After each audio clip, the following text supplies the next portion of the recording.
We have talked a lot, learned a lot about the pharmacokinetics, as Dr. Bennett has said about the kinetics, pharmacokinetics, and also Johnny's packaging insert. The actually pharmacokinetics involves a lot about information which will be included in the packaging insert. And this is actually a scheme of our CIPRI-funded core facility dealing with preclinical pharmacokinetic studies and preclinical drug development studies. I will be discussing mainly in the middle portion of this scheme. Our core facility covers from the pre-formulation drug development all the way to the PK/PD modeling, mainly in the preclinical studies. As you know, that the pharmacokinetics dealt with a lot of information about the drug fate is in the biological system. Therefore, it is a prerequisite that we have to have a very accurate and sensitive analytical method. So our core facility acquired two top-of-the-line Cyc 68500 plus triple quad LC-MS system based on the specific mass transitions of a particular compound. Those instruments can pick up signals of these compounds at very low concentration with a very small amount of sample size. We also acquired an accurate mass spectrometer, which is the X500B time of the flight. And this instrument is even more powerful because it can go down to 4 decimal points of a molecular weight. Therefore, we can use this instrument to actually identify unknown metabolites as well as quantification and identifications of larger molecules. Here, I just want to show you a little bit about analytical method development. It is a very significant task. The first chromatogram actually shows an anti-cancer compound.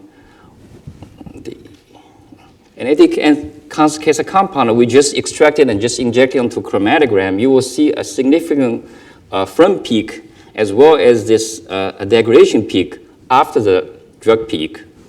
And if we put the samples overnight in the autosampler, this degradation becomes more significant. So it took us quite a lot of efforts to basically stop the degradation. And actually, we also optimized the HPLC conditions. So finally, we got the last chromatogram, which is kind of symmetric peak for the drug without any degradations. And here you can see before and after assay optimization. Before that, we will see the standard curve is going, these standard curve points are going all over the place. And after optimization, you will see a fairly linear and reproducible standard curve. Here, I'd like to show you a couple of examples that we developed and validated an assay for pharmacokinetic studies. The first one, you see the Oncosin 266 is an anti-cancer compound with its metabolites. So we developed an assay using this method to do actually dose linearity studies in rats. The second study was we were developing assay to quantitate D-mannose in the human plasma. There was a study from a collaborator from medical center, and they want to see because D-mannose was linked with cancer cell metabolism. The problem is that there is a very high glucose concentration in the plasma, and it took us quite a few efforts to separate that D-mannose out of the glucose. And if you look at the structure, glucose and the mannose essentially share the same structure, have exactly the same structure and molecular weight. Now, moving on to preclinical pharmacokinetic studies, here are the questions basically we want to ask before we actually start pharmacokinetic studies.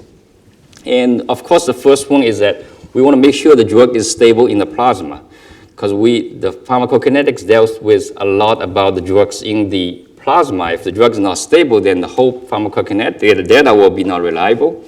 We also want to know how the drug and whether and how the drug is metabolized through the cytochrome P450. We also would like to know, of course, the permeabilities of the drug, as well as the P-glycoprotein, see if it's subtract that linked with the bioavailability of a drug, and also about the plasma protein binding.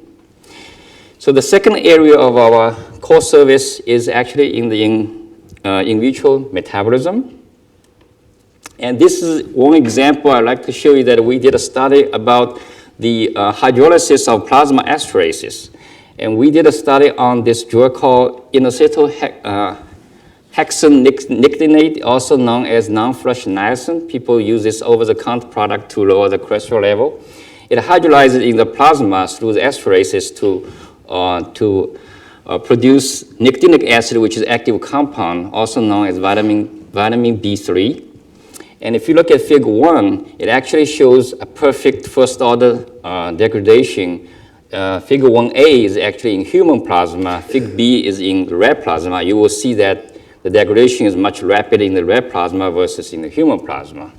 And figure 2 is the formation of the product. Now, hepatic drug metabolism involves mainly the phase 1 cytochrome P450 oxidation.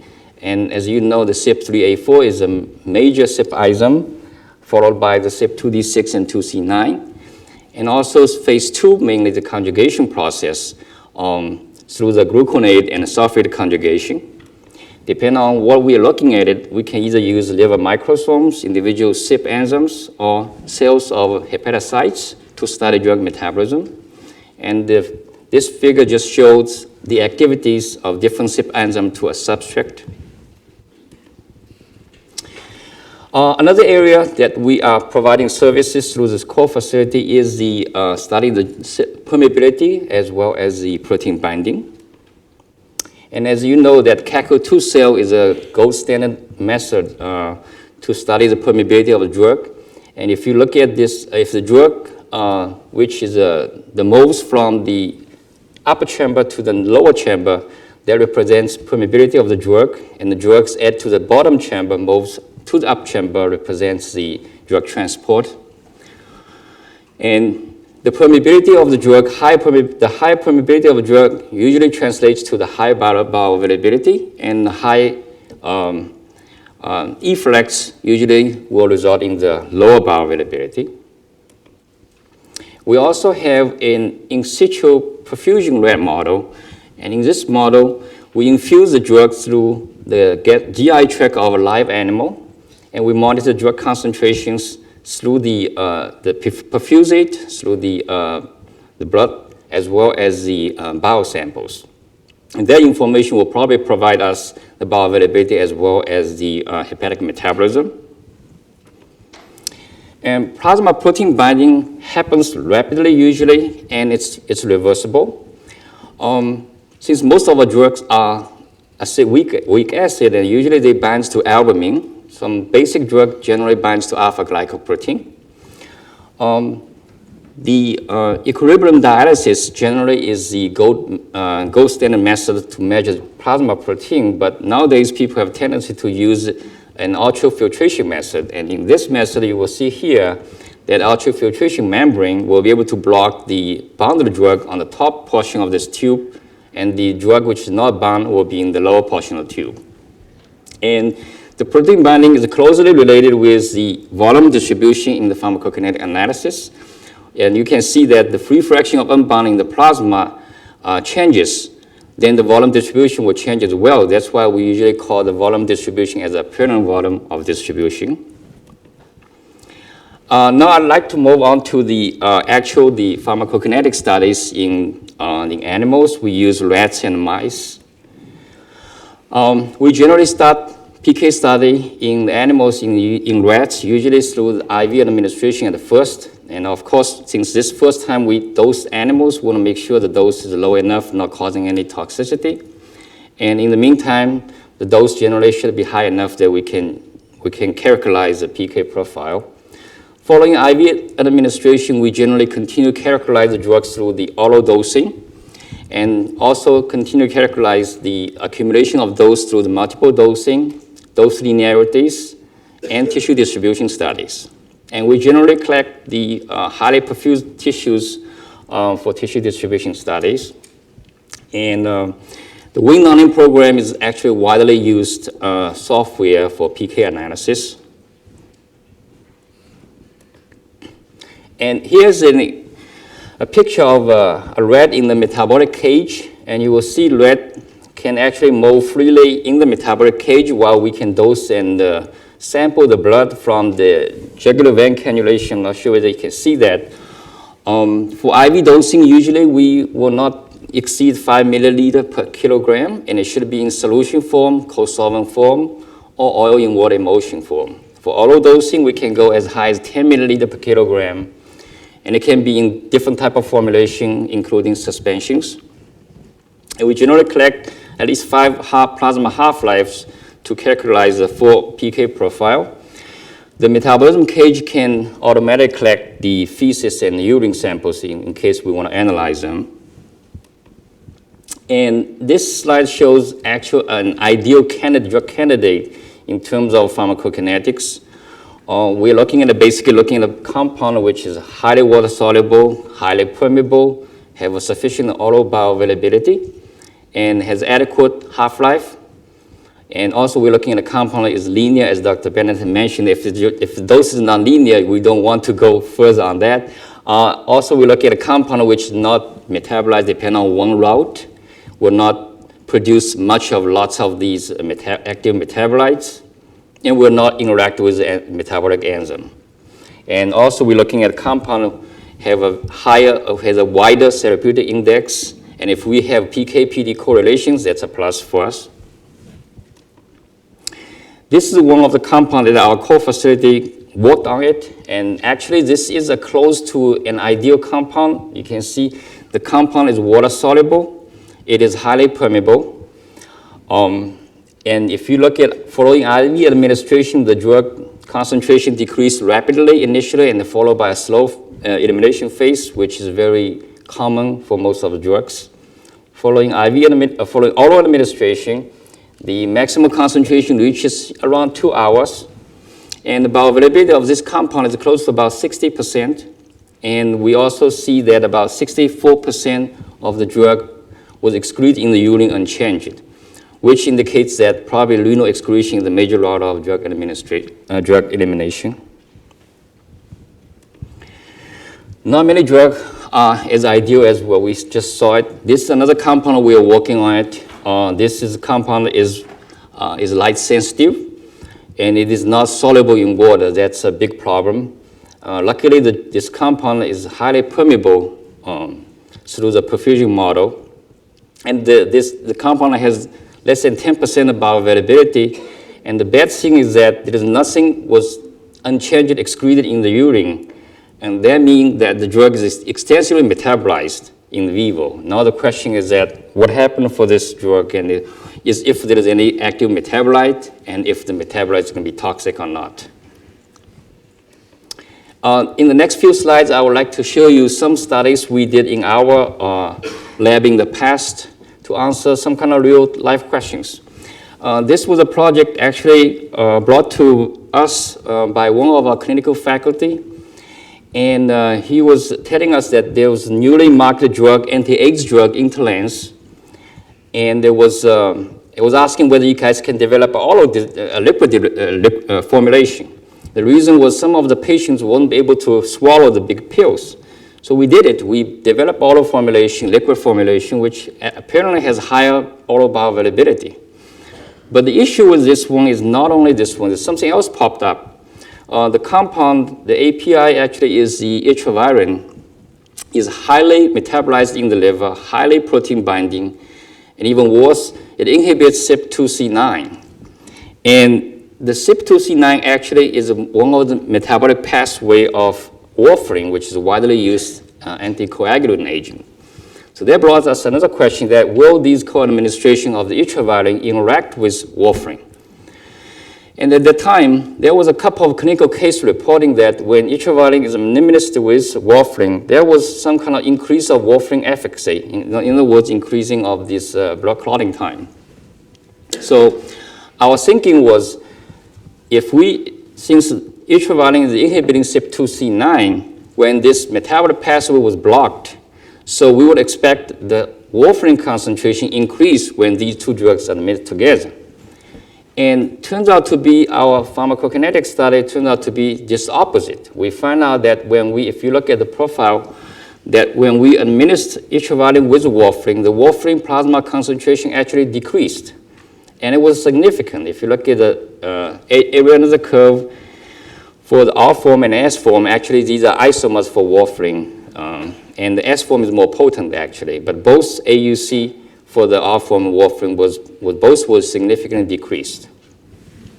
Then we also checked the pharmacodynamic parameter using this INR, that's actually clotting time. So it turns out to be clotting time is prolonged when these two drugs are administered together, meaning that warfarin efficacy was increased when the etravalin was co-administered. That brought us to the drawing board as to what happened. So then we realized that warfarin actually is a low hepatic clearance drug. In that case, the clearance of the drug actually can be expressed by this equation. Since intravenous clearance, which is metabolic clearance, is not affected by etravalin, the only thing changing is going to be free fraction of unbound warfarin in the plasma. So the FU, if the FU increases, they will increase the clearance. They will change the whole scope. And we actually measured the protein binding of warfarin, and it turns out to be the protein binding of warfarin was decreased from 99% to 92%. And that explains what happened in the pharmacokinetic profile here.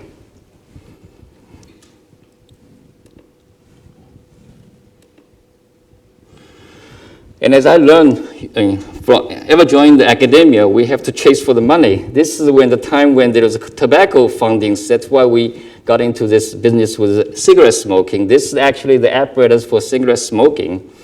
And at the time, the question at the time was that when you smoke the mentholated cigarette, the people has a tendency to get addicted more. So our hypothesis was that the menthol in the mentholated cigarette will increase bioavailability of nicotine so that people gets more addicted in this kind of cases. So that's why we had this rat to get put on the smoking with a smoking machine here. We put the rat to smoke for a total of 17 cigarette smoking every 12 hours. And we collect the plasma sample at the end. We measure the nicotine and the codeine concentration. Codeine is the metabolite of nicotine. And turns out to be very surprisingly just opposite of whatever we were thinking. And you can see from the plot that non-mentholated, which is Marlboro we bought from market, has a higher plasma concentration as well as the concentration of nicotine as well as the cotinine as compared to the mentholated cigarette smoking. And both area under the curve and the Cmax shows the difference here. The one interesting thing we find out is that the cotinine to the nicotine area under the curve ratio was significantly higher in the mentholated cigarette smoking versus the regular smoking. That probably was because of this menthol had some effect on that. It probably will speed up the degradation pathway of this nicotine to the cotinine. This is another study we did with actually a pharmacokinetic study with the simulated weightlessness. And the question was that when the drugs are administered in the space, will that space weightlessness affect the drug absorption and metabolism? So we did a group of the rats and putting that onto the tail suspension model for 3 days before we actually administer the drug, and we were comparing a group of the quinolone antibiotics. And here you see from one of the data was moxifloxacin under the weightlessness, the drug absorption, as well as the rate as well as the extent were both decreased under the weightlessness. And the explanation probably was due to because of decreased GI mortality of this of those rats in the simulated weightlessness. We also studied the hepatic impact on the hepatic metabolism of this weightlessness. And you can see that we use antipylin as a model drug because antipylin is extensively metabolized in the liver. And you will see that the elimination of antipylin under the weightlessness was significantly slower than the ones with the control rats. And that matches whatever we see from those rats brought back from space flight. And those rats apparently had a much reduced hepatic and metabolic enzyme activities. But the difference was not shown in the actual female rats. Now, coming back to our preclinical pharmacokinetic studies, in the past, pharmacokinetic studies in mice has a serious limitations, mainly because of the limitation that we can take from the plasma sample we can take from the rats, as well as the limitations on the assay. nowadays with an advanced instrumentations that we can actually characterize a pharmacokinetics in a single mouse. And that turns out to be very helpful, especially in the PK/PD modeling of most of these anti-cancer compounds. And here's just example of chromatograms, the same drug sample, 1 nanogram per ml, using 6,500 model is going to be, it's probably going to be more than about 10 times more sensitive using a 4,000 model. Okay. In summary, that our core facility actually will provide services as we see earlier. And in order to conduct those studies, we generally need about 10 to about a few hundred milligrams of samples, pure sample. Turnaround time, usually about 3 to 6 months. That's including ICOC approval. Since the GLP is not required for those preclinical pharmacokinetic studies, those studies will be able to actually be a part of the IND application if you're ever going to move to that stage. And that's our website. Thank you very much. What it takes? How do we, if we have some compound in mind, how do we get started? What is the process? Oh, yeah, because, okay. You know, because as we see that some of the compounds are very easy to work on, it's water soluble, then we don't need to do anything. We just go ahead and dose the animal, then we can just finish everything. But since most of these compounds are not that good, not that soluble in water, for example, then we have to do quite a lot of these, at least formulation-wise, to see if it's druggable, at least at minimum. Once we develop some formulation, and then we move on to the actual animal studies. Animal studies, actually, we start as whatever we discussed earlier to characterize these through the intravenous administration, and then we'll probably, in the meantime, looking for any potential metabolites as well. And also some in vitro studies to line up with those kind of studies.